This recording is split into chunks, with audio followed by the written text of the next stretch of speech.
Bom, como eu falei para vocês, a gente vai ver uma segunda formulação do paradoxo dos gêmeos, tá? Não se enganem, a gente está vendo o paradoxo dos gêmeos, entre aspas, mas o que a gente está vendo é referenciais acelerados, tá? E aí a gente está fazendo as duas coisas ao mesmo tempo, porque eu acho que do ponto de vista didático, é útil para vocês verem esses conceitos numa situação onde vocês estão fazendo a aplicação física deles, certo? Então, vamos refazer aqui, mais uma vez, o paradoxo dos gêmeos. Por que a gente vai fazer mais uma vez, pessoal? Porque na formulação tradicional que você vai encontrar em livros, você vai ver uma coisa assim, né? Eu tenho aqui o primeiro gêmeo vem até aqui, muda de velocidade e depois ele volta para cá. E aí você pega aqui, você tem um certo ΔT aqui, total, certo? E você sabe que o delta tal, ele vai ser raiz de 1 menos v quadrado sobre c quadrado, ΔT, certo? A gente fez essa conta aqui. Isso aqui vai dizer pra gente como que a velocidade afeta, né, a passagem de tempo para esse cara aqui. Então, no tempo próprio do gêmeo que está viajando aqui nessa linha, ele vai medir esse tempo aqui, certo? Como é que você faz isso? Você vai separar essa integral que separa em dois pedaços, você vai separar daqui para cá, caramba, e você vai ter essa daqui para cá, certo? Você vai ter velocidade v e voltando é a mesma velocidade, só que agora é menos v, né? Então quando você somar os dois, você vai encontrar isso aqui. Não tem nenhum mistério.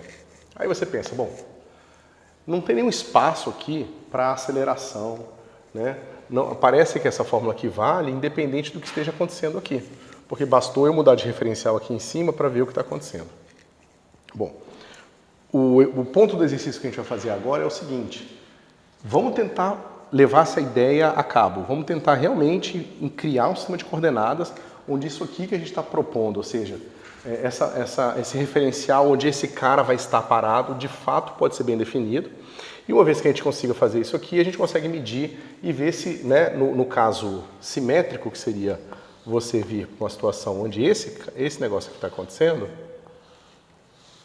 né, se a mesma diferença de tempo não seria encontrada e, portanto, causando um paradoxo, certo? A gente já sabe que não vai acontecer, a gente sabe que esse cara é um invariante, mas a gente insiste por motivos de entender a teoria mais profundamente, certo? Até aqui alguma dúvida, pessoal? No que a gente fez, né, com o gêmeo andando no seno, né, no cosseno?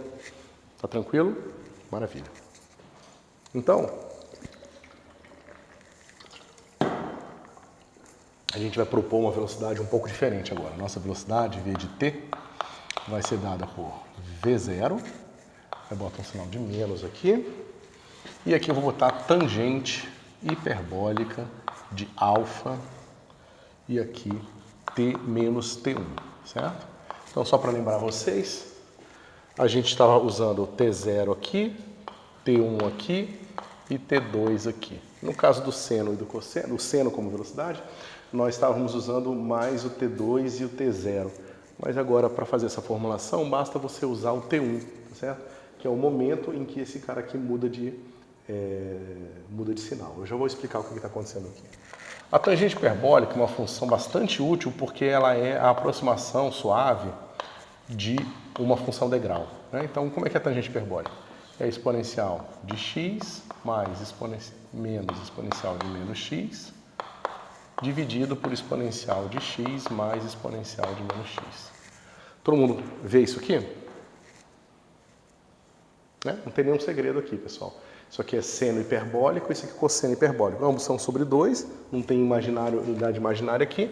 Então, o 2 desse corta com o sobre 2 desse. Então, não tem nenhum segredo. Eu vou fazer o seguinte, eu vou pegar e vou botar esse exponencial de menos x em evidência. Então, vai ficar exponencial de 2x menos 1 dividido por exponencial de 2x mais 1. Certo? Deixa eu ver se não precisa bobagem. Não. Por que eu estou fazendo isso? Porque eu quero plotar esse negócio aqui. Né? Então aqui é o meu z, e aqui é a minha função tangente hiperbólica, certo? que acontece quando o meu x fica negativo, pequenininho? Desculpa, negativo e grande. Esse cara aqui vai para zero. E esse cara aqui vai para zero. Só que esses caras vão para zero bem rápido, né? Exponencial, por exemplo, de menos 50 é, sei lá, 10 elevado a menos 20, 10 elevado a 20, certo? 1 sobre 10 elevado a 20. E assim por diante. Então, rapidamente, essa função aqui vai para o quê? Está indo para menos 1, certo? Então, ela está aqui, menos 1. Vou botar aqui. Menos 1. Você tem uma transição que vai acontecer aqui. Por quê? Quando x for igual a zero, vai dar exponencial de zero, que é 1. 1 menos 1 é zero, então ele passa por zero, a tangente hiperbólica. E agora, quando o x crescer, o que vai acontecer? Esse cara cresce, mas esse cara cresce aqui também.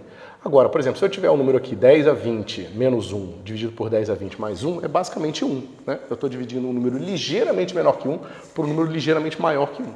Então, esse cara aqui, claramente, vai tender a 1 aqui. Certo? E o que controla isso aqui, pessoal? O que controla o quão suave esse negócio vai de um lado para o outro? Né? O que a gente pode fazer é o seguinte, a gente vai pegar aqui e botar um alfa. Então tem um alfa aqui, um alfa aqui, um alfa aqui, um alfa aqui. E aqui vai ser 2 alfa, aqui 2 alfa x. Por quê? Porque vamos dizer que o meu alfa seja 100. Então aqui quando eu chegar aqui no menos 1, vai ser exponencial de menos 100 já. E quando eu chegar no 1 aqui, vai ser exponencial de mais 100. Bom, exponencial de mais 100 dividido por menos 1 dividido por exponencial de mais 100 mais 1 é 1 já. Então esse negócio aqui ele vai fazer com que quanto mais o meu alfa, quando o meu alfa vai para infinito, essa minha função ela vai tender a ficar cada vez mais rápida. Certo?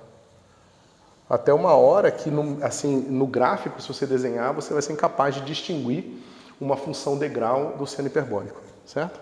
É claro que a função degrau é de menos 1 a 1, você teria que somar 1 e dividir por 2 para ela virar realmente o θ, né?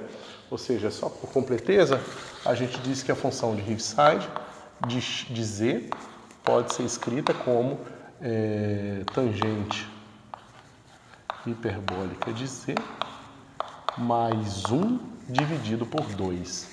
Então aqui, onde a tangente hiperbólica dá menos 1 mais 1 é zero, então a função θ vai ser zero para a esquerda, e ela vai ser o quê? Quando a tangente hiperbólica for de z grande, vai ficar mais 1 com mais 1, 2 dividido por 2, 1. Então ela vai de 0 a 1, tá certo? Então essa aqui é o tipo de função que a gente está pensando quando a gente faz isso aqui, ó. Né? A velocidade vem positiva, e ela tem uma componente negativa que vai ser adicionada a partir daqui. Né? E por isso, então, que essa aqui é uma boa representação para o que a gente quer fazer. Certo? Porque agora a gente pode fazer o nosso exercício e pensar no que acontece quando a gente aumentar muito o nosso alfa. Ou seja, a gente faz a transição ser cada vez mais abrupta, porque de certa forma a gente quer ver se a gente recupera isso. Ok? Para ver se de fato esse negócio aqui é uma boa aproximação para o paradoxo dos gêmeos, quando a gente despreza o período de aceleração. Certo? Você pode explicar só essa parte? Eu entendi que do alfa do infinito vai se aproximando da função degrau, mas eu entendi o que aconteceu aqui. Isso aqui é a definição, né? Você pode definir a função assim, né? Tá? Função de side. É aquela função que é assim. Ela é 0 aqui e ela é 1 aqui.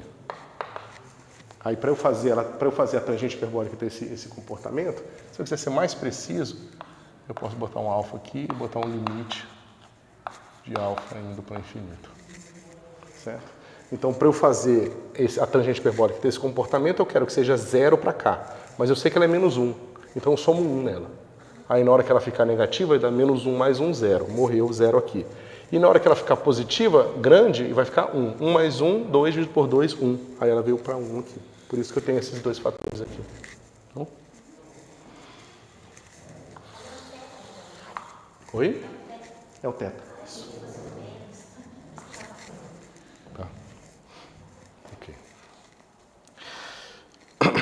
Bom, se a gente quer agora que essa seja a nossa velocidade, a gente precisa integrar uma vez para ter a posição, para ver se a coisa toda está fazendo sentido, né? Então a gente precisa da primitiva desse cara. Quem é a primitiva de tangente hiperbólica de alfa t menos t1? dt, certo? A maneira mais fácil de fazer isso aqui é simplesmente escrever seno hiperbólico de alfa t menos t1 dividido por cosseno hiperbólico de alfa t menos t1, ok? dt.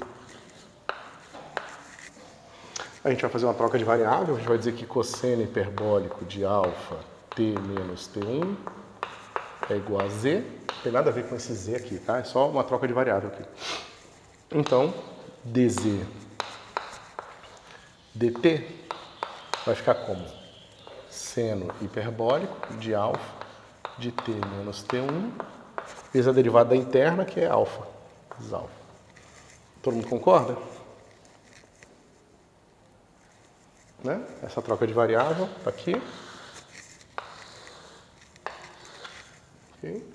Com essa troca de variável, eu posso agora escrever o meu dt como sendo dt dz.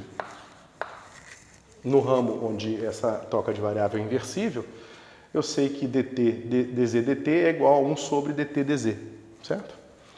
Mas se isso é verdade, então a nossa integral vai ficar assim. Integral de 1, deixa eu botar todos os caras aqui, seno hiperbólico de alfa t menos t1, dividido por cosseno hiperbólico de alfa de t menos t1, tá certo? E agora dz dt vai ser 1 sobre alfa, seno hiperbólico de alfa t menos t1. E agora dz. Desculpa. Esse cara aqui é igual a esse. Isso aqui é a própria definição do z. Então isso aqui vai ficar integral de dz sobre alfa z. Certo? Mas isso aqui, pessoal, é logaritmo natural de z sobre alfa. Portanto, a minha primitiva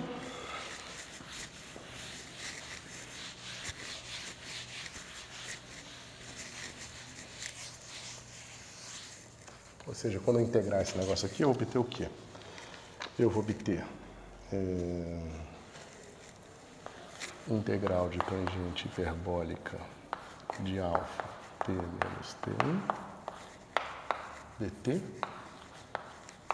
vai ser logaritmo natural de cosseno hiperbólico de alfa t menos t1 dividido por alfa mais uma constante.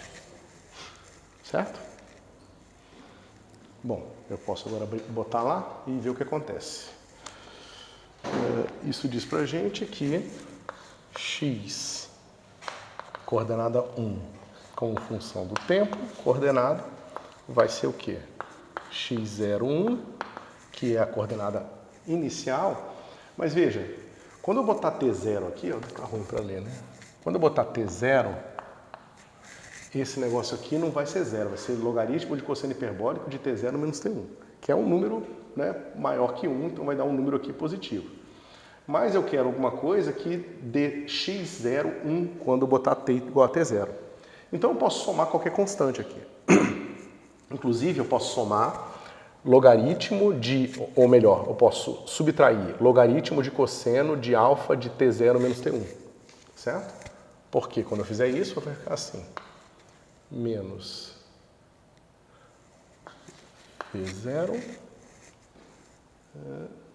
Tá, deixa eu escrever isso que eu acabei de falar primeiro, que eu acho que vai ficar menos confuso. Ou seja, eu posso fazer esse negócio assim, ó. Logaritmo natural de cosseno hiperbólico de alfa t menos t1, tá certo? Sobre alfa. E esse c aqui eu vou escrever como sendo menos logaritmo natural de cosseno hiperbólico de alfa t0 menos t1 dividido por alfa. Todo mundo concorda que isso aqui é uma constante? Eu tenho o direito de botar esse cara aqui.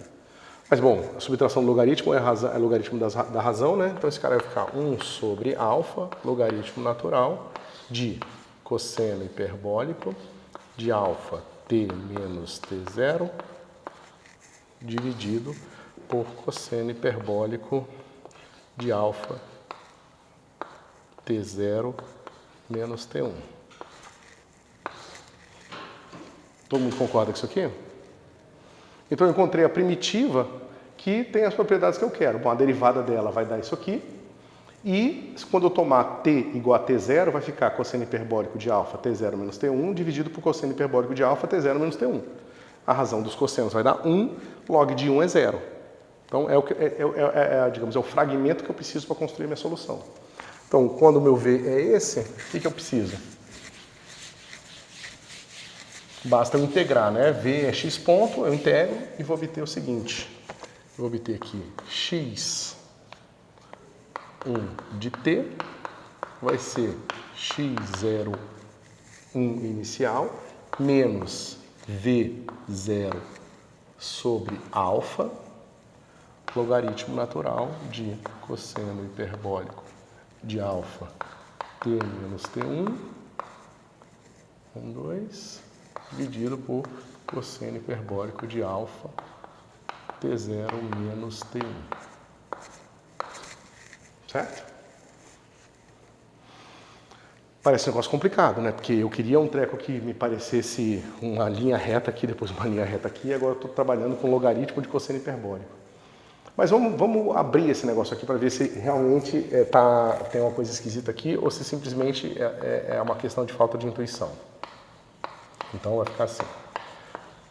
x0, 1, menos v0 sobre alfa, logaritmo natural de quê? Aí a gente bota aqui, exponencial de alfa t menos t1 menos mais exponencial de menos alfa t menos t1 dividido por exponencial de alfa t0 menos t1 mais exponencial de menos alfa t0 menos t1. Ok? Bom, agora vamos, claro, pensar no que está acontecendo aqui quando o nosso alfa vai para infinito. Certo? Claro que a gente poderia fazer uma série formal aqui, calcular em todas as potências, mas por enquanto a gente só precisa do termo que lidera, porque é basicamente o termo que vai ser importante para a gente quando a gente mandar alfa de fato para infinito. E aí? O que vai acontecer aqui, pessoal, na minha função horária?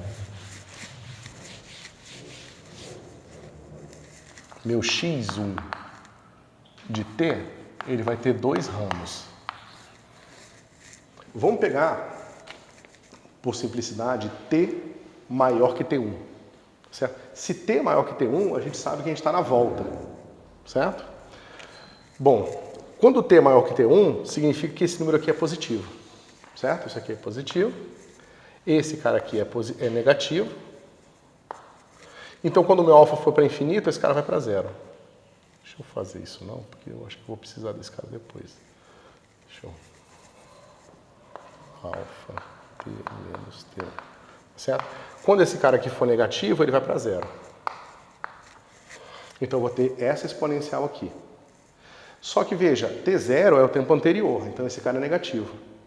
Quando o meu t vai para infinito, meu alfa vai para infinito, esse cara sobrevive e esse cara vai para 0. Ou seja, esse cara aqui é menor que 0, então ele vai embora. Mas esse cara aqui é maior que 0. Porque é t1 menos t0, né? Eu posso botar o menos aqui dentro, fica t1 menos t0, que é um número positivo. Então eu tenho esse exponencial dividido por esse exponencial aqui. Mas o que vai acontecer? O t1 corta com o t1, que está aqui, certo? Porque ó, eu tenho esse menos, quando esse cara subir, vai ficar positivo, e vai ficar... espera um pouquinho.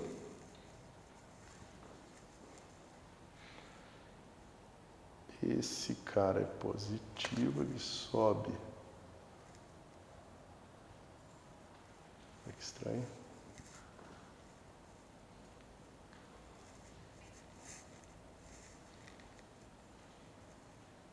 Tá certo, né? O T1 é maior que T0, então esse aqui é um número negativo, fica positivo. Quando o alfa vai para o infinito, sobra esse cara aqui. Então vai ficar alfa, né? T menos T1. Esse cara subiu, vai ficar mais T0 menos T1. Fiz alguma coisa errada aqui?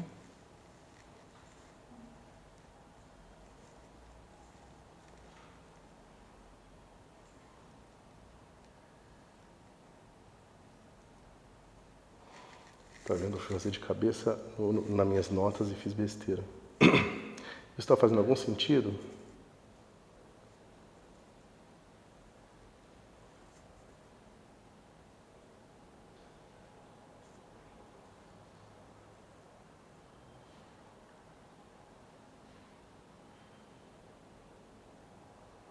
Né? Quando eu fizer isso, vai sobrar só esse termo aqui, aí vai tirar o log e vai ficar esse cara vezes V0.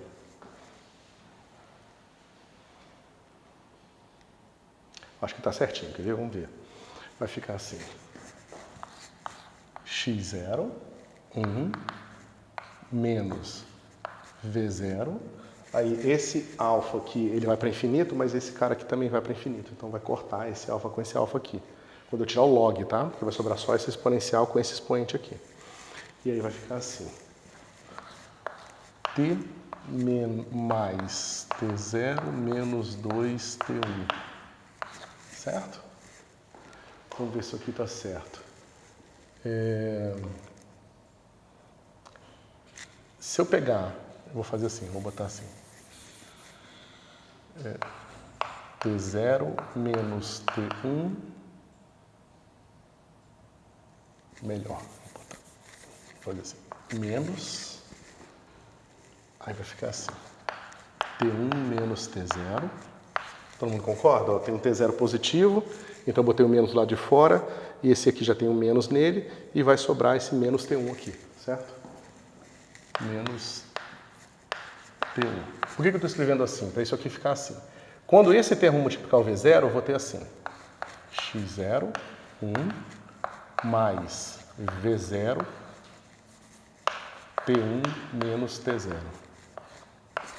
Vocês concordam? Que é só o V0 vezes esse cara aqui. Só que eu ainda vou ter mais um fator, que vai ser assim, menos V0, T menos T1. Certo?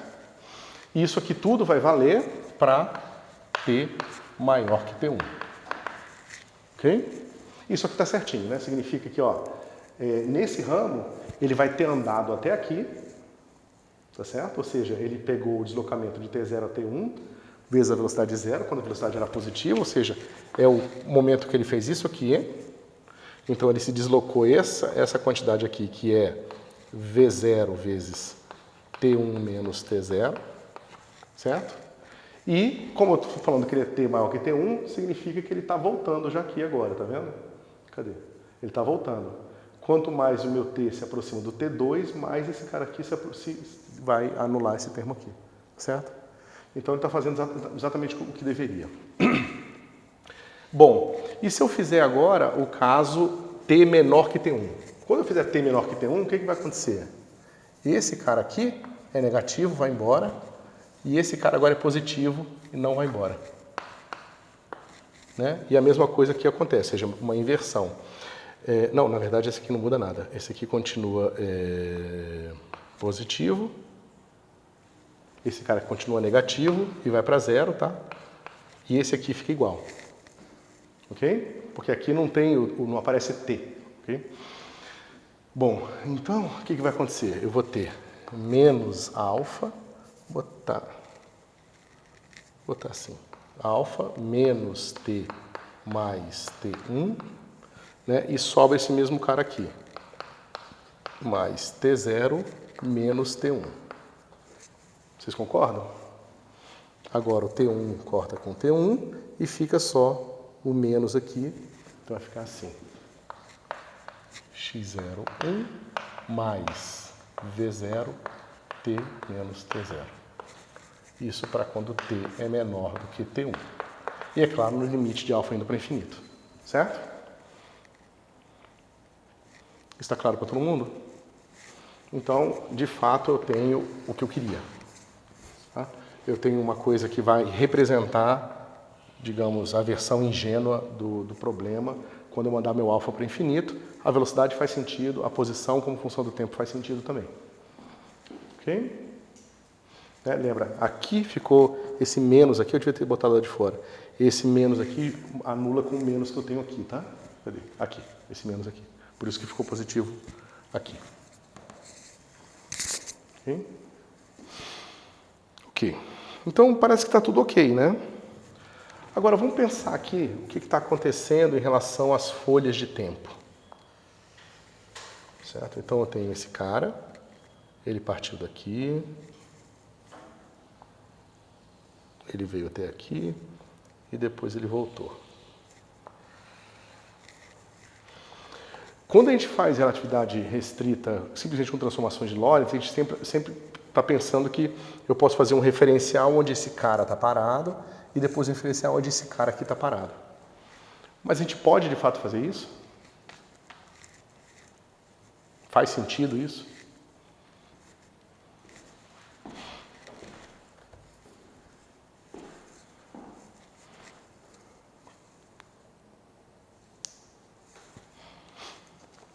A gente tem que tomar cuidado, né? Ou seja, a gente tem esse cara aqui está com certa velocidade. Aqui seria o raio de luz. Certo?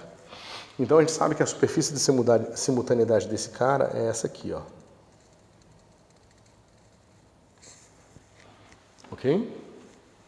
Então eu vou traçando essa superfície de simultaneidade aqui, ó, paralelas a esses caras aqui, ó, e vou cortando essa coisa toda aqui, ó. Espera aí, não ficou bom.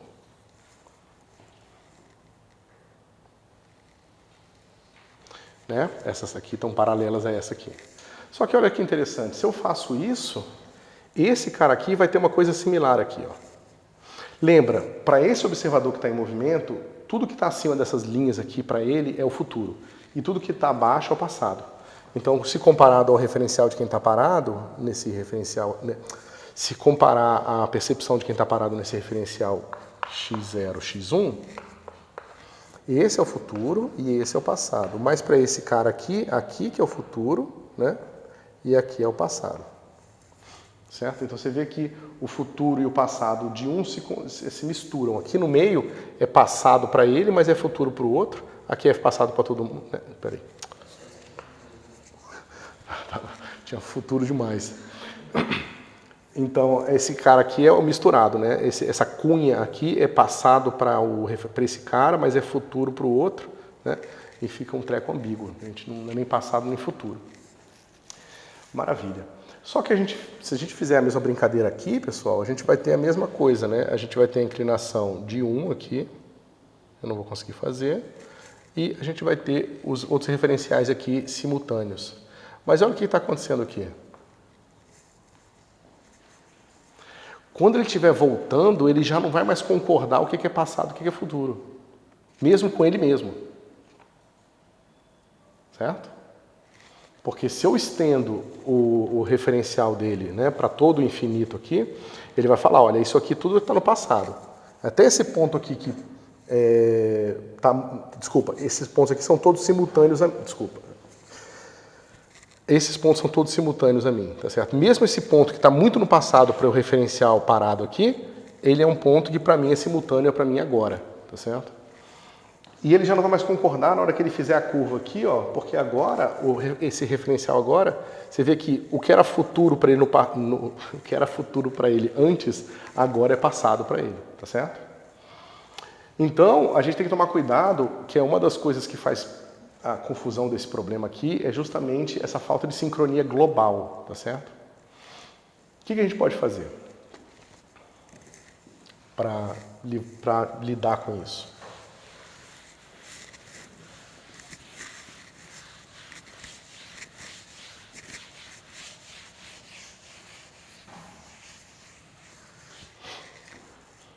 Né? A gente não pode adotar, a gente não encontra pelo menos um sistema de coordenadas simples que a gente consiga separar futuro e passado de maneira global ao longo de toda a viagem do segundo gêmeo, certo? Eu poderia fazer uma outra coisa, eu poderia, por exemplo, fazer assim, esse gêmeo está viajando. Deixa eu fazer uma inclinação bem maior do que da luz. Deixa eu fazer o raio de luz. O raio de luz está aqui. Vou fazer um raio de luz que continua. Né? E o gêmeo ele tem que estar com velocidade maior do que a da luz, menor do que a da luz. Então ele tem que estar com inclinação maior aqui. Então a superfície de simultaneidade dele está aqui. Certo? E essas outras são as outras superfícies de simultaneidade dele. Certo? Ok. Daria para usar talvez cor diferente? Eu preciso comprar um giz bom de cor diferente.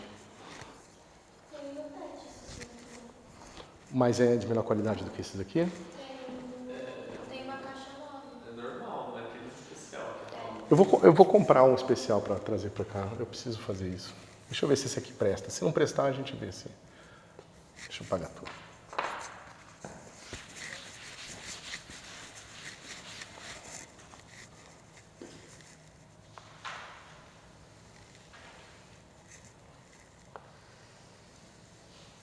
Ok.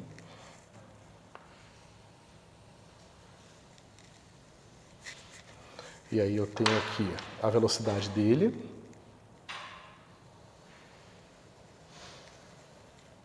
Né?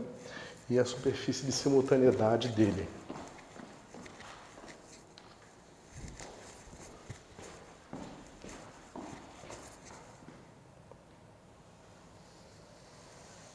Então, para esse cara que está andando aqui no verde, ele vai achar que todo mundo que é simultâneo a esse instante para ele são esses pontos aqui.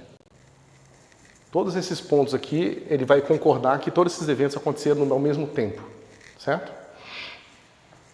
E aqui, é claro que as linhas paralelas são os outros instantes de tempo para esse mesmo cara.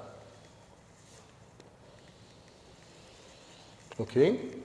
E aí ele vai ter outras superfícies de simultaneidade.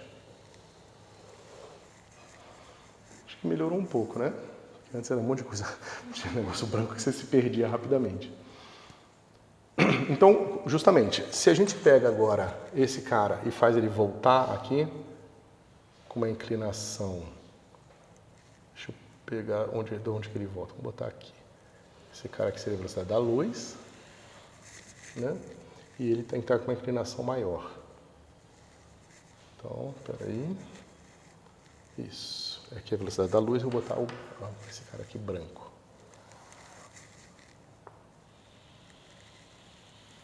Então, a luz é a coordenada branca aqui. E ele tem que estar com uma inclinação maior aqui. Certo? Então, ele está voltando com essa velocidade. E agora, as superfícies de simultaneidade dele estão aqui. Certo? Então, você vê que como elas se cruzam, significa que quando ele estava indo, né, no momento da viagem que ele estava indo, ele vai dizer que esse cara aqui, por exemplo, ele está no passado, esses pontos aqui estão no passado dele. Só que ele, na hora que estiver voltando, ele vai achar que esses pontos são simultâneos a ele. Certo? O que a gente poderia fazer é o seguinte. Em vez de a gente estender a percepção dele, porque de certa forma o que a gente está fazendo é que a gente está estendendo a percepção dele para todos os pontos. Tá certo? O que a gente poderia fazer, ao invés de fazer isso, é o seguinte.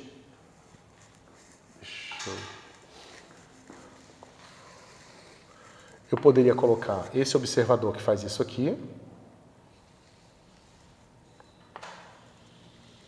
né?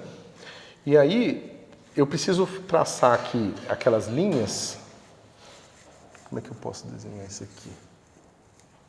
De forma que elas vão fazendo uma coisa assim, ó.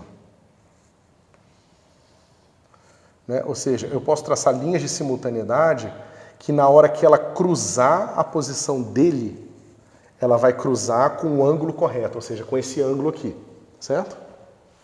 Mas que depois ela tende a uma linha horizontal, certo?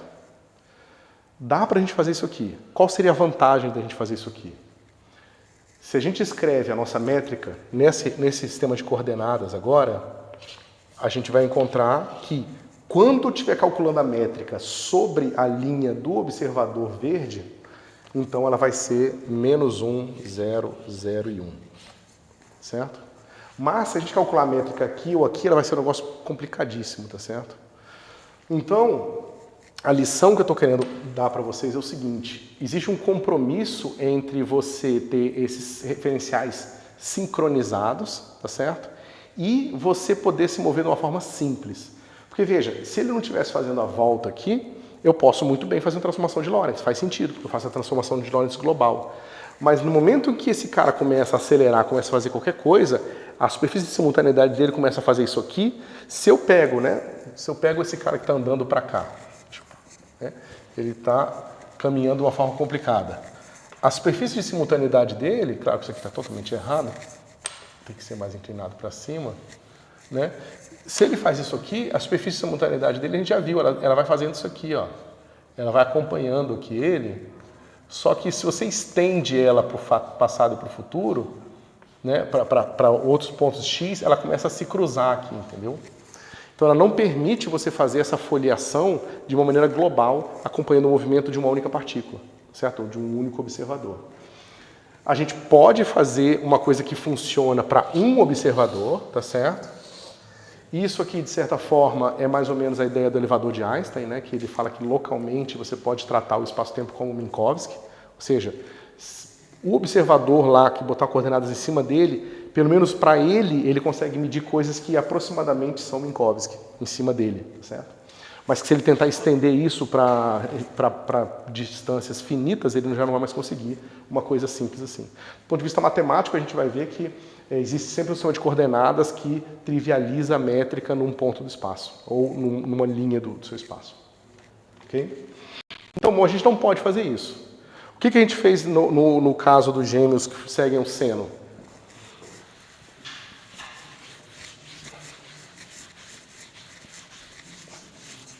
Vocês lembram? Como é que a gente resolveu esse problema?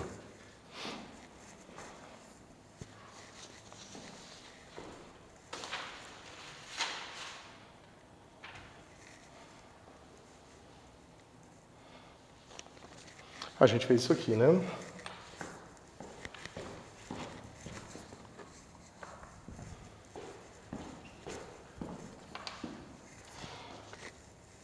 A gente tinha aquele seno e a gente repetiu, pegou esse cara aqui, repetiu esse cara aqui para sempre e manteve essas linhas aqui como linhas de coordenada de tempo constante, certo?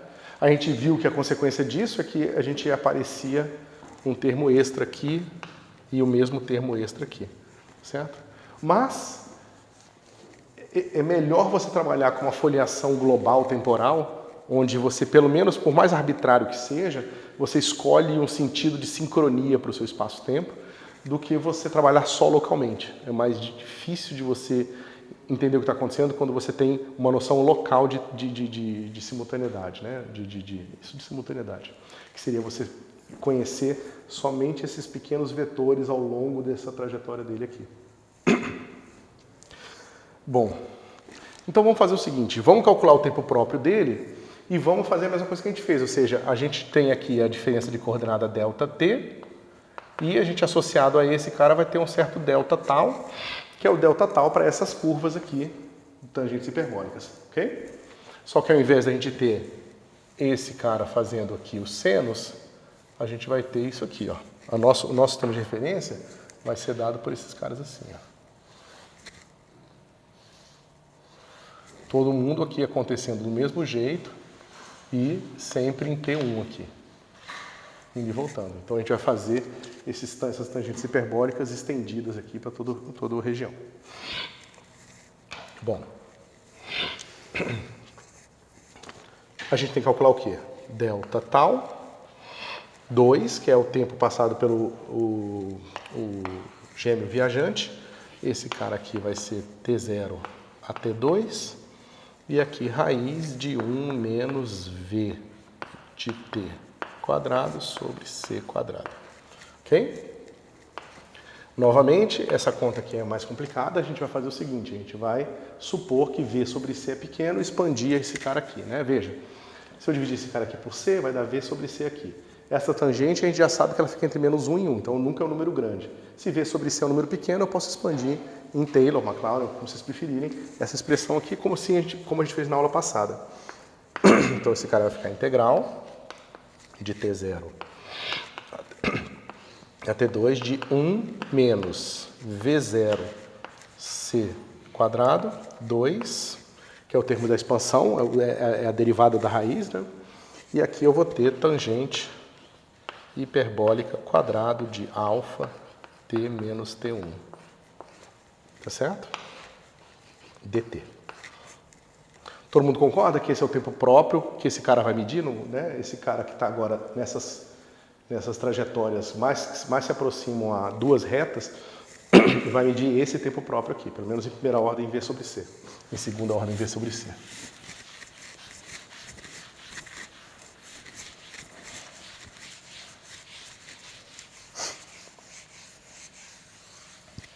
Bom, e essa integral aqui, como é que fica?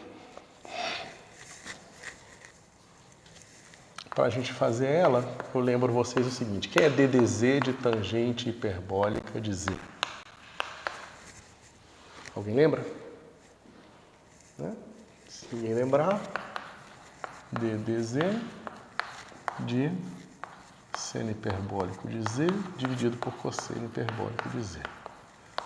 Essa derivada de seno hiperbólico de Z é cosseno hiperbólico de Z. Então, quando a derivada atuar aqui, dá 1. Quando a derivada atuar aqui, vai dar 1 sobre cosseno hiperbólico quadrado, vezes a derivada do cosseno hiperbólico. Só que a derivada do cosseno hiperbólico é seno hiperbólico, então vai ficar menos tangente hiperbólica quadrado de Z. Certo? Bom, agora é moleza, né? A gente joga para cá, joga para lá, e obtém aqui tangente hiperbólica quadrado de Z é igual a d dz de Z menos tangente hiperbólica de Z. Todo mundo concorda com isso? Ó, esse 1 aqui, ó, eu chamei de dz, tá certo? Joguei esse cara para cá e joguei esse cara para cá. Aí ficou um menos aqui e esse cara é o dz. Eu poderia botar mais uma constante aqui, mas como é uma integral definida, tanto faz, certo? Bom, isso diz o que pra gente, pessoal? Que delta tal 2 vai ser igual a integral de T0 a T2 de 1 menos V0 quadrado sobre 2C quadrado. Aí eu tenho que botar 1 sobre alfa de dt de alfa t menos t1, que é o z, menos tangente hiperbólica de alfa t menos t1, dt.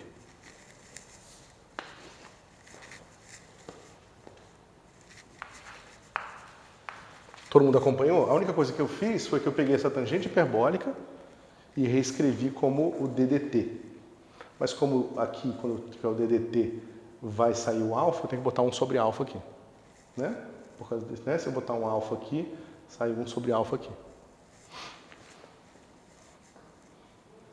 Se eu não fiz uma bobagem... Ok, então como é que fica essa integral aqui, pessoal? Essa aqui vai dar T2 menos T0. Essa é a integral do 1 aqui. A integral da derivada me dá esses caras aqui, né? Então vai ficar assim. Menos V0 ao quadrado sobre 2C quadrado, 1 sobre alfa. Aí esse cara é em T2 menos esse cara em T0. Então vai ficar assim. Alfa T menos T1 menos tangente hiperbólica de alfa T menos T1 calculado em T0, T2. Ok?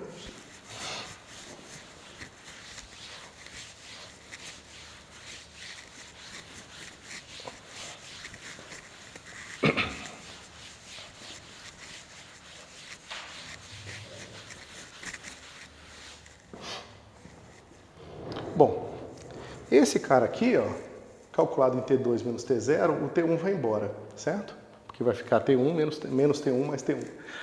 O alfa vai cortar com esse cara aqui e vai sobrar esse cara junto com esse cara aqui, vai ser o primeiro fator, né? Então vai ficar assim.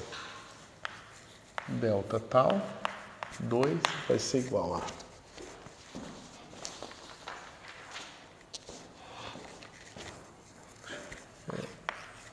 T2 menos T0, 1 menos V0 quadrado sobre 2C quadrado, que é esse pedaço com esse pedaço aqui. E agora eu vou ter esse outro pedaço. Mais V0 quadrado sobre 2C quadrado, alfa, e esse alfa é bastante importante, tangente hiperbólica de alfa T2 menos T1 menos tangente hiperbólica de alfa T0 menos T1. Ok? Bom, olha que interessante. Isso aqui é a expansão em primeira ordem do fator gama, né? Então esse cara aqui é aproximadamente menos T0 raiz de 1 menos V0 quadrado sobre C quadrado. Né? Isso aqui é aproximadamente, né, a expansão desse cara aqui é esse cara aqui. Certo? Isso aqui é o que a gente já sabia que a gente ia ter que ter. Né? Quer dizer, a gente sabia, a gente esperava alguma coisa parecida com aquela maneira ingênua de simplesmente calcular o tempo próprio aqui, calcular o tempo próprio aqui, somar os dois, que era encontrar essa relação aqui. E a gente encontrou, tá joia? Só que a gente tem esse termo extra aqui agora. Certo? Porém, o que acontece quando o alfa vai para infinito? Quando o alfa vai para infinito, esse cara aqui é um número positivo. Então, dá exponência da tangente hiperbólica de infinito positivo, que é 1. Tá certo? E esse cara aqui, ele vai ser negativo, porque é o alfa, mas agora eu tenho 0 menos 1. Então, esse cara também vai para 1. Desculpa, esse cara vai para menos 1. Tá certo? Então, isso aqui vai para 2, corta com esse 2 aqui. Porém, eu tenho esse alfa no denominador. Então, mais vagarosamente que exponencial, esse termo é suprimido com o termo de 1 sobre alfa, certo? Ou seja, eu tenho isso aqui mais um termo de correção de 1 sobre alfa. Então, eu consigo fazer a aceleração grande o suficiente, né, que é a mesma coisa que eu fazer o alfa ficar bem grande, de forma que eu vá conseguir ter uma coisa que se aproxima da forma ingênua aqui, de simplesmente fazer uma transformação de coordenadas para cá e depois outra aqui, certo? Existe um alfa grande o suficiente onde aquilo ali é uma boa aproximação. Porém, se a gente voltar para o sistema de coordenadas, a gente vai ver que aquelas questões todas aqui, ou a gente faz uma foliação que não é ortogonal às curvas, ou a gente simplesmente calcula os tempos próprios nos seus referenciais apropriados, né? A gente vai ver que quando a gente voltar para o referencial onde o gêmeo 2 está parado e o 1 está andando, a métrica vai estar diferente, certo? E o tempo próprio se conserva, porque é um invariante, a gente já tinha provado isso, ok? Ok, então a gente viu que essa coisa toda faz sentido, né? Que a gente volta àquela aproximação, mas a gente quer simplesmente terminar para ter certeza de que não tem paradoxo, certo? Então, se a gente faz o mesmo procedimento,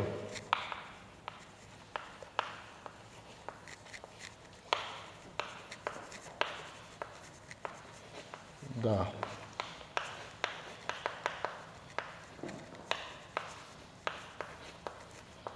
O que a gente vai obter, pessoal? Vocês vão ver que não tem nenhuma diferença em relação ao conto que a gente fez na outra aula. Então, a gente vai obter o seguinte, menos dy0 quadrado mais dy1 ao quadrado mais 2vt sobre c 1 sobre raiz de 1 menos V2, C2T, ok? DY0, DY1.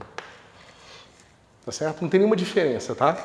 Lembra, o que a gente fez a gente pegou um sistema de coordenadas em que cada uma dessas linhas tem uma coordenada fixa igual a y, tá certo? Eu vou falar que esse cara aqui é a coordenada fixa y1 igual a y10. Essa outra aqui é o y1 fixo em y2, y1, 1, ou 1, 2, ou 1, 3. Então, eu vou fazendo várias coordenadas aqui. Cada um desses caras aqui é um y constante, tá certo? Da mesma forma que eu fiz cada um daqueles cossenos, um y constante. Faço a mesma transformação de coordenadas. Você vê que a transformação vai toda depender somente da velocidade, de uma forma fechada aqui dentro dessa expressão.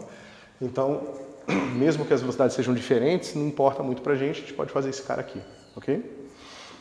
Bom, se a gente faz isso, o que acontece aqui com esse termo?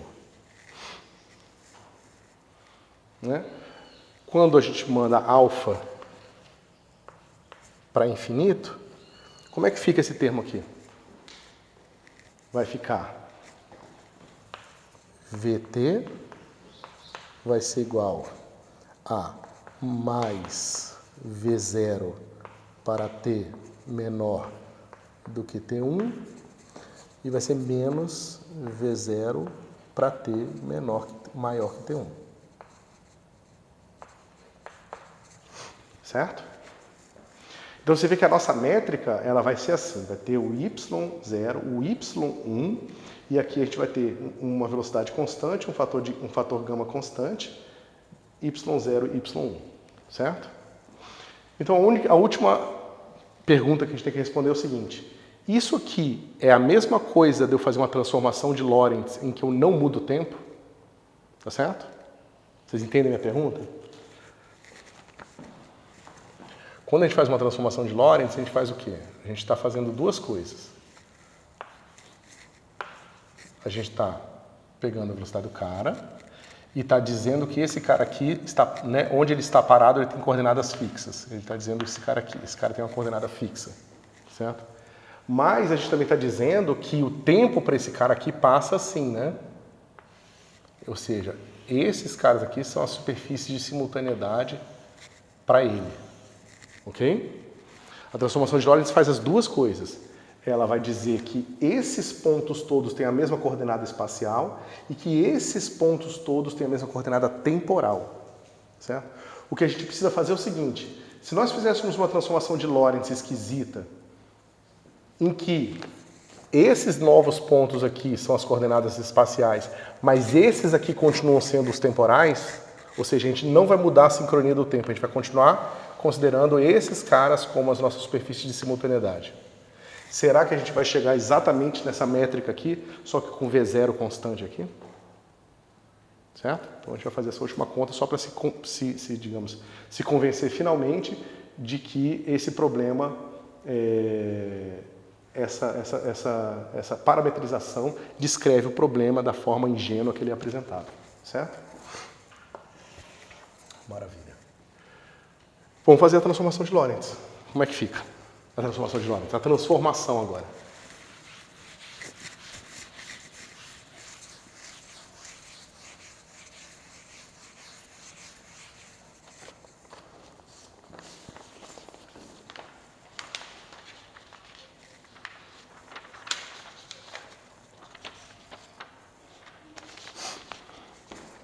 Como é que a gente faz isso, pessoal? Eu vou dizer o seguinte, eu vou dizer que minha coordenada y, lembra, essa aqui é a minha coordenada que eu vou dizer que eu quero que seja a mesma que essa aqui, tá certo? Só que esse cara aqui vai medir um tempo diferente no relógio dele, certo? Ele vai medir o tempo próprio dele. Então a gente tem um fator aqui que vai ser o gama, certo? Gama menos 1 x0.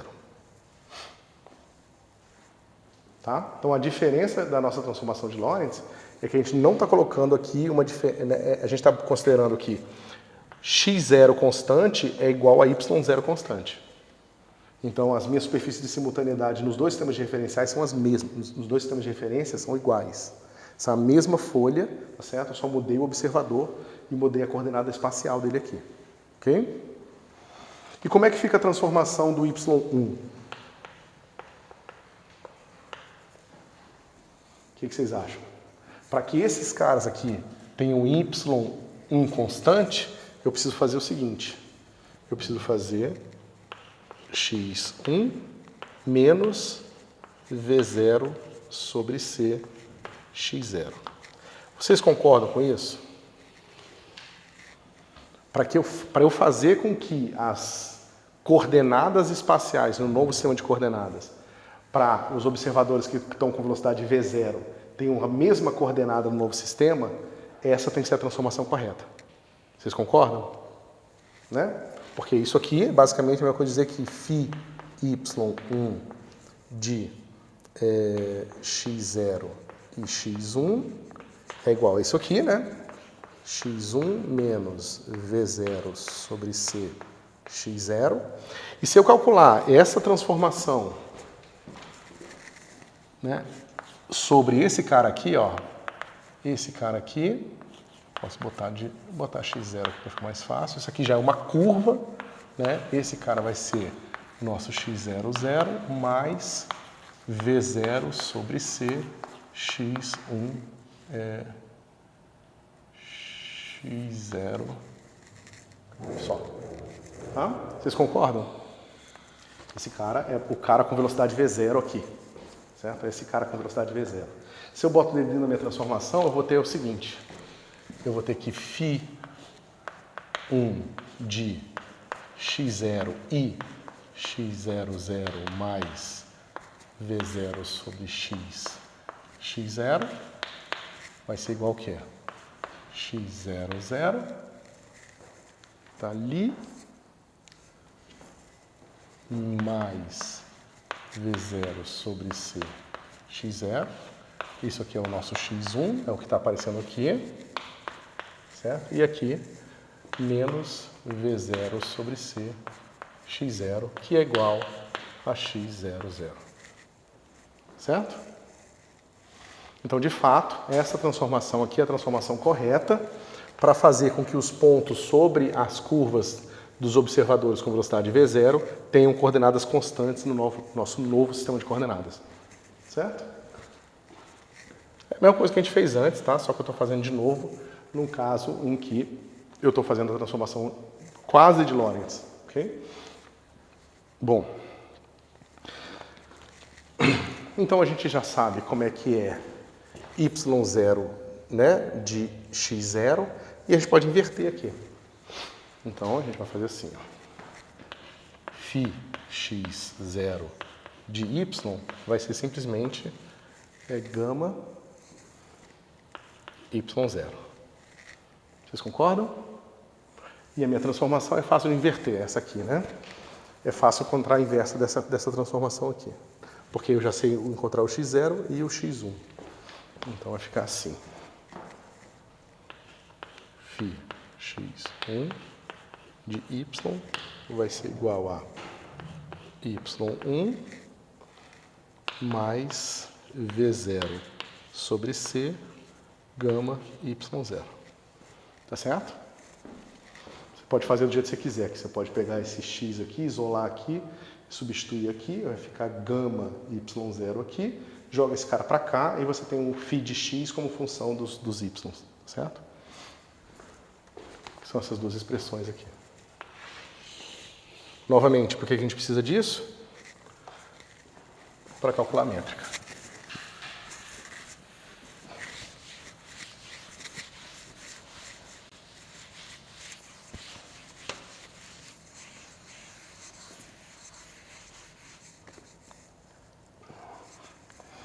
Bom, cadê? Ué. Tá aqui.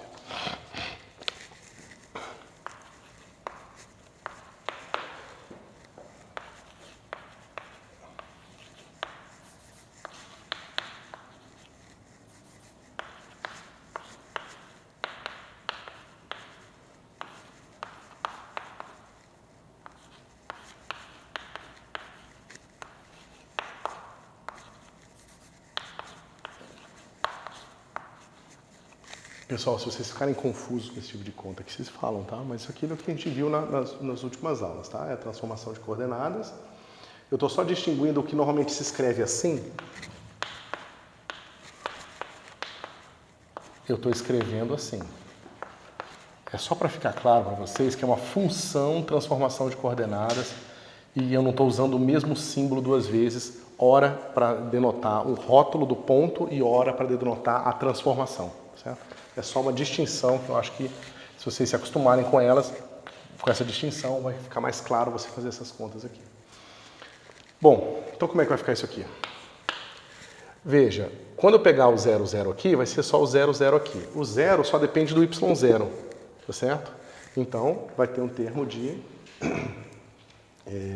menos gama quadrado de y0 ao quadrado, certo? Quando eu pegar o 1 aqui, vai ter o 1 com 0, o 1 com 0. A derivada do 1 com 0 está aqui. Então, eu vou ter mais V0 sobre C quadrado, gama quadrado de y0 quadrado. Todo mundo concorda? Eu estou pegando o 1, 1 agora aqui. O 1, 1, que é o único cara que vai sobreviver aqui, é o 0, 0 e o 1. O 0, 0 tem o menos 1. O 1, 1 é só 1, não tem menos 1. O 1, 1 vai ser a derivada desse cara em relação a 0, derivada desse cara em relação a 0, e dy0, dy0, que é o que eu estou fazendo aqui agora, que é esse pedacinho aqui, certo?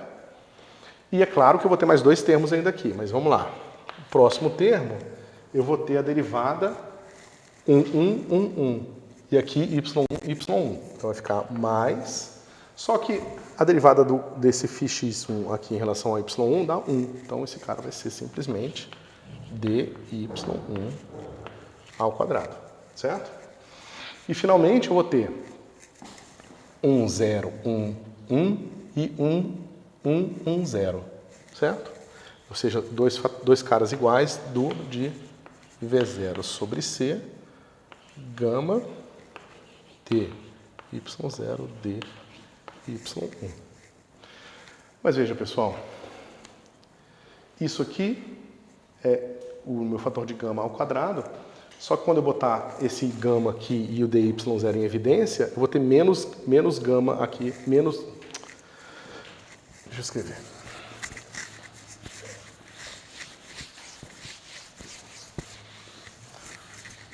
Do que ficar descrevendo em palavras, às vezes é mais difícil.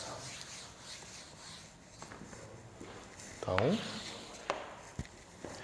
o nosso ds2 vai ser igual a menos gama ao quadrado e vai ficar 1 menos v0 quadrado sobre c quadrado de y0 quadrado mais dy1 quadrado mais 2v0 sobre c gama dy0 dy1, certo? Mas isso aqui, pessoal, é gama menos 2. Então, isso aqui nada mais é do que menos dy0, 2, mais dy1, 2, mais 2v0 sobre c, gama dy0, dy1.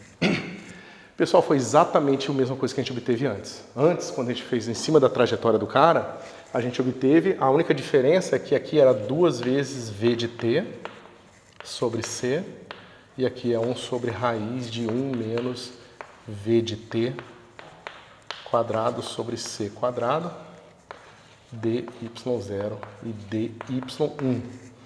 Então, por que eu fiz tudo isso, pessoal? Para provar para vocês que esse termo que eu obtive extra ao fazer o sistema de coordenadas do cara que acompanha o gêmeo 2 não é um termo que vem da aceleração. Ele é um termo que vem da mera insistência em usar as mesmas folhas de simultaneidade nos dois sistemas de referência. Eu acabei de provar para vocês. Eu acabei de pegar uma transformação com velocidade constante sem mudar as folhas de simultaneidade, e mostrei que o efeito sobre a métrica é o mesmo.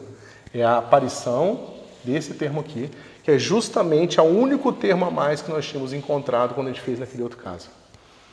E tudo isso por quê? Porque no caso em que você tem a aceleração e ele faz a voltinha, eu não consigo, pelo menos de uma forma global, estabelecer um sistema de coordenadas que acompanhe ele de forma que ele seja sempre ortogonal à viagem do cara, porque na hora que eu tento estender, o passado de um mistura com o futuro do outro. Então eu teria que fazer umas superfícies curvas para fazer isso, o que seria extremamente complicado analiticamente, e não ia ajudar nada pra gente. Ia ser tipo um sistema de coordenadas meio deformado no centro e plano longe, né? Alguma coisa assim, tá certo? Então, tudo isso para mostrar que então a gente não tem paradoxo dos gêmeos. Esse termo aqui vai fazer a correção, tá certo? O termo de aceleração vai fazer a correção e vai fazer a diferença. Essa conta a gente fez na aula passada. Se a gente mede uma idade para o gêmeo que está viajando, a gente vai sempre medir a idade igual para ele. A gente não consegue mudar a idade dele só porque a gente mudou o sistema de referência, porque a idade tanto do gêmeo 1 quanto do gêmeo 2 são invariantes, são tempos próprios. E os tempos próprios não mudam, por mais que eu possa fazer a transformação de coordenadas. Acabei de fazer 2, 3 vezes, na verdade, para vocês, para provar que, de fato, isso não vai fazer diferença, tá certo? Bom, espero que isso aqui já tenha explorado bastante da questão dos referenciais acelerados, a questão da simultaneidade. Saber fazer isso aqui, pessoal, e reconhecer a presença desse termo na métrica é bastante importante, tá certo? Se vocês forem trabalhar com gravitação, vocês vão ver que esse tipo de termo aparece. Isso é uma decomposição que se faz para, por exemplo, fazer o formalismo hamiltoniano da gravitação, que a gente chama de 3+1. Então você escolhe uma direção para o tempo, escolhe uma direção para o espaço, mas não necessariamente adaptada à sua métrica. Então esse tipo de termo vai aparecer, tá certo? E vai ser bastante importante.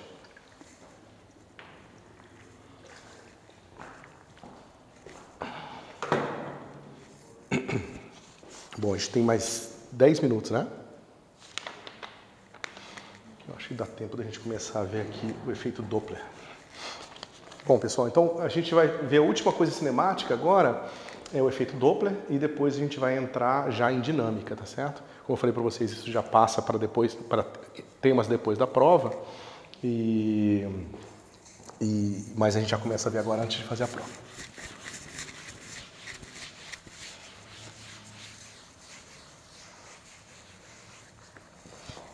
Vamos lá.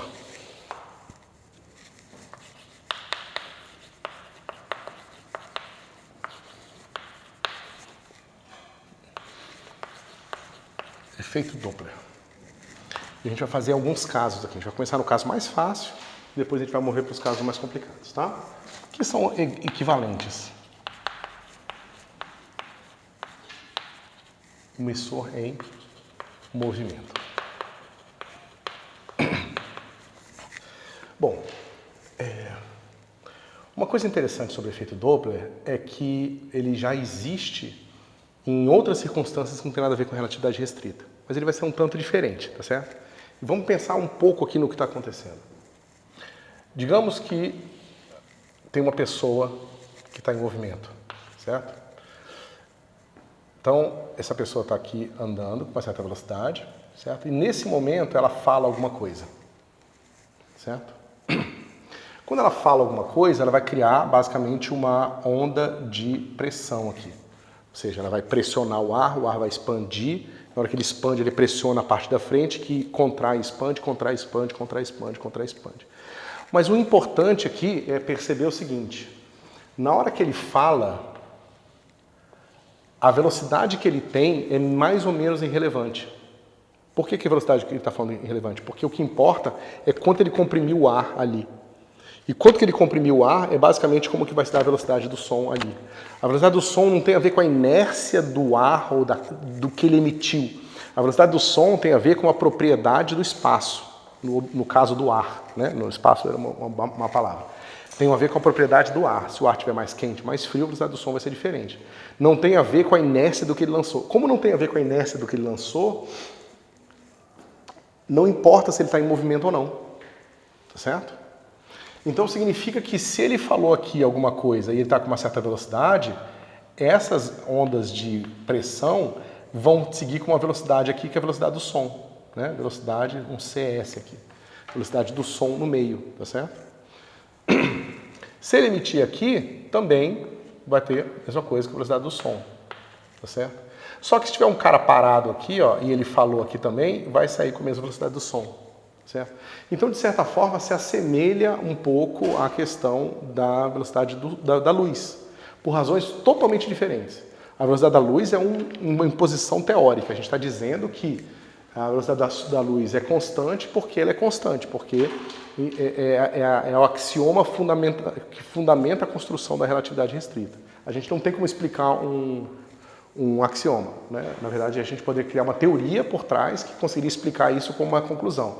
Mas até hoje eu acho que ninguém foi capaz de fazer uma teoria onde a velocidade da luz ser constante é uma conclusão e não um axioma, tá certo? Então, bom, essas duas coisas acontecem. Agora a gente pode calcular o que vai acontecer do ponto de vista de quem está escutando essas ondas. Porque a informação da onda não tem a ver com a velocidade, não tem a ver com a onda que chegou em você, mas tem a ver com a frequência com qual ela chega em você. Se ela chega com uma frequência alta, se ela chega com uma frequência baixa, ela transmite uma informação diferente para você. Ok? Então a gente vai ter que medir aqui a velocidade dessas frentes de onda e ver quanto tempo vai demorar para uma frente de onda chegar depois da outra, dependendo da velocidade desses dois caras aqui, tá certo? Claro que no caso da velocidade do som, eu posso me mover mais rápido que a velocidade do som. Então eu falo alguma coisa, mas o tempo da onda, dessa pressão do ar comprimir e expandir é tão lento comparado à minha que eu já estou lá na frente e o som está me seguindo atrás, tá certo? Então por isso tem coisa supersônica, né? E nunca vai ter um equivalente, seria uma coisa taquiônica, alguém que se movimenta mais rápido do que a velocidade da luz ia ter o mesmo efeito, né? A pessoa ia chegar antes da imagem dela. Mas isso até onde a gente sabe não existe. Ok? Está mais ou menos entendido, digamos, o princípio físico por trás do efeito Doppler? Então vamos lá. Vamos pensar no caso mais simples aqui. O meu observador ele está parado. Aí é moleza porque aí eu sei que esse cara aqui eu interpreto como tempo próprio, né? Esse cara eu interpreto como uma distância própria. Então não tem nenhum segredo no que está acontecendo aqui. Ele lança luz com uma certa frequência, tá certo? Então eu vou ver aqui. Primeiro feixe de luz, aí depois de um tempo ele lança um outro feixe de luz, depois de um tempo ele lança um outro feixe de luz. E o que vai acontecer aqui? Ele lançou um feixe de luz e depois de um período TE, tá certo? Que é o tempo de emissão, ele lançou outro feixe de luz. E se ele for bem comportado, mais um TE aqui, ele lança outro e assim por diante. Ou seja, se a frequência dele não depender do tempo, uma frequência constante, a cada TE ele vai lançar aqui, né? Graficamente a gente pode ver imediatamente o que está acontecendo. Esse cara aqui é o observador, né? Deixa eu botar aqui, esse cara aqui é o meu observador, ó. Ele vai receber o primeiro feixe de luz aqui, e o segundo feixe de luz ele também vai receber com TE aqui. Tá? Não tem mistério nenhum, a frequência não altera. Se esse cara manda aqui uma onda de rádio com uma música, a música vai chegar aqui direitinho, né? Claro que existem maneiras de você fazer uma onda de rádio que não sofre efeito Doppler, mas né, não é isso que a gente está falando agora. Quer dizer, sofre, mas a informação fica contida nela de uma forma diferente, que não é distorcida pelo efeito Doppler.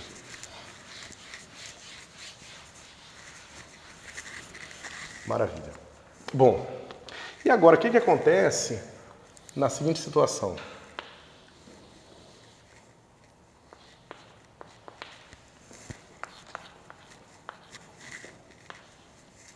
Eu tenho agora o meu emissor em movimento. Então o meu emissor está andando aqui.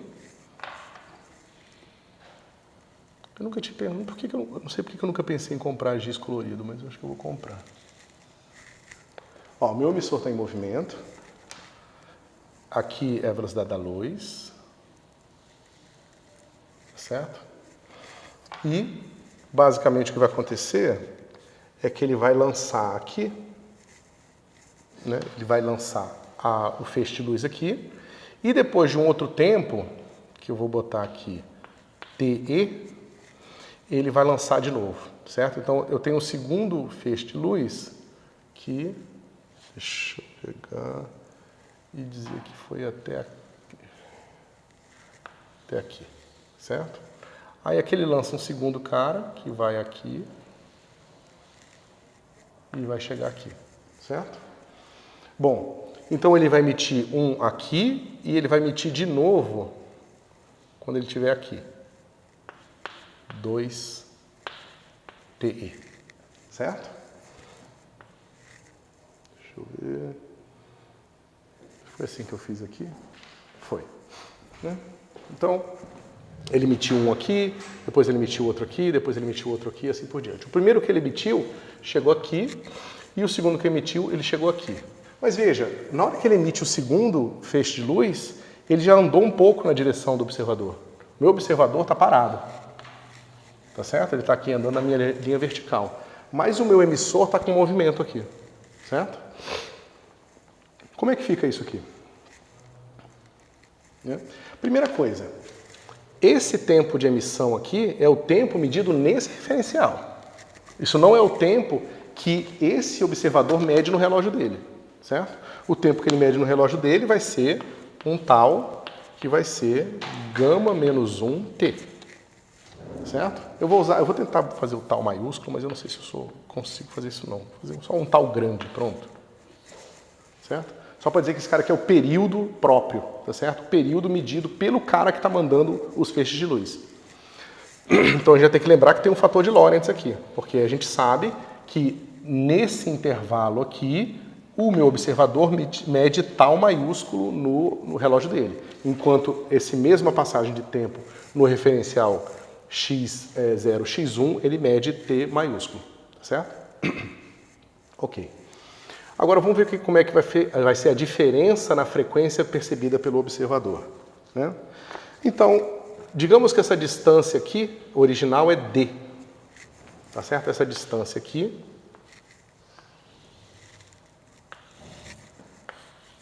é d. Ok? Então, quanto tempo vai demorar para chegar o primeiro feixe de luz? D sobre C. Lançou aqui, chegou lá, é D sobre C, é o tempo que demora para esse primeiro feixe de luz chegar aqui. Ok? E o segundo feixe de luz, quanto tempo demora para ele chegar? Ele vai ter andado TE vezes VE. Tá certo? Porque esse cara está com a velocidade, o emissor, que é a velocidade VE. Né? Deixa eu botar aqui, esse cara aqui tem a velocidade VE. Né? Então vai ficar o seguinte, vai ficar TE, porque é o tempo que já tinha passado, tá certo? Mais, D mais VE, TE sobre C. Espera aí que eu fiz, tá errado, peraí. Tá errado. Ah, porque eu tô fazendo do lado primeiro, tá? É menos, né? Então eu tinha D. Só que ele, quando andou esse primeiro TE aqui, ó, ele já andou até aqui. Esse cara aqui, esse intervalinho aqui, ó, é VETE. Vocês concordam? Esse intervalo aqui. Então ele não precisa mais andar D agora, ele precisa andar D menos VETE, tá certo? Então D menos VETE e mais a coordenada que tinha, tá certo? Só que esse é o tempo que ele chega, né? Ou seja, o primeiro chega aqui e o segundo chega aqui. Eu posso subtrair um do outro para saber a diferença de tempo entre esses caras aqui, ou seja, o meu TO, meu T da observação. Ou seja, o período em que eu observo as frentes, né, os raios de luz chegando em mim. Então eu vou obter que o meu TO vai ser igual a D menos VT dividido por C menos D sobre C. Ok? Isso aqui é simples. Esse cara aqui vai ser... Espera aí que tem uma coisa... Ah, faltou o T aqui, tá? Esse cara aqui é TE mais D menos VE T sobre C menos D sobre C. Certo? E esse cara aqui, o D sobre C corta com esse cara aqui e vai ficar o C multiplica para cá, vai ficar C menos VE, certo? Vezes TE sobre C, que a gente simplifica assim. 1 menos VE sobre C, TE. Ok? Bom, uma vantagem aqui do observador parado é que o TO é igual ao tal maiúsculo O, porque o tempo próprio dele coincide com o tempo coordenado aqui. Então, esse tempo aqui dele já vai ser o tempo próprio medido no observador, né, que vai observar os raios de luz. Só que o TE não. O TE vai ficar assim, né? 1 menos VE sobre C. E o meu TE, ele está relacionado assim, ó. Então vai ficar gama, que é 1 sobre raiz de 1 menos VE2 sobre C2. E aqui o tal da emissão. Ok? Bom, isso aqui é sempre positivo, porque V sobre C é sempre menor que 1. Então eu posso botar dentro da raiz, vai ficar assim. 1 menos VE sobre C quadrado dividido por 1 menos VE quadrado sobre C quadrado elevado a meio vezes tal E. Certo? Bom, pessoal, mas esse aqui a gente faz aquele truque, né? Isso aqui é 1 menos A quadrado, é 1 menos A vezes 1 mais A. Só que o 1 menos A já está aqui em cima. Então isso aqui vai ficar assim. Raiz de 1 menos VE sobre C dividido por 1 mais... Opa, isso. VE sobre C. Tal E. Certo? Ou seja, os períodos se relacionam por essa fórmula, que são períodos que já se relacionam em relação ao tempo próprio, tá? A gente vai refazer essas contas depois para os dois caras em movimento, mas tem que ser igual, porque eu estou reescrevendo em termos de invariantes, certo?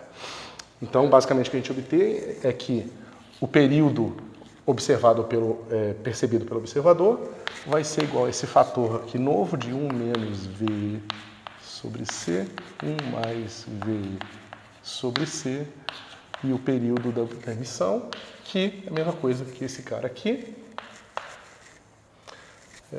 Eu pego 1 sobre isso, vai dar o Ni, né, que é a frequência, só para definir aqui, é 1 sobre tal, né, e a frequência desse cara aqui é 1 sobre tal, ok? Então vai ficar fácil, né, fica Ni da observação vai ser igual a raiz de 1 mais V. Ih, rapaz, então é só ver que eu tenho isso. 1 menos V sobre C e a frequência de emissão, certo?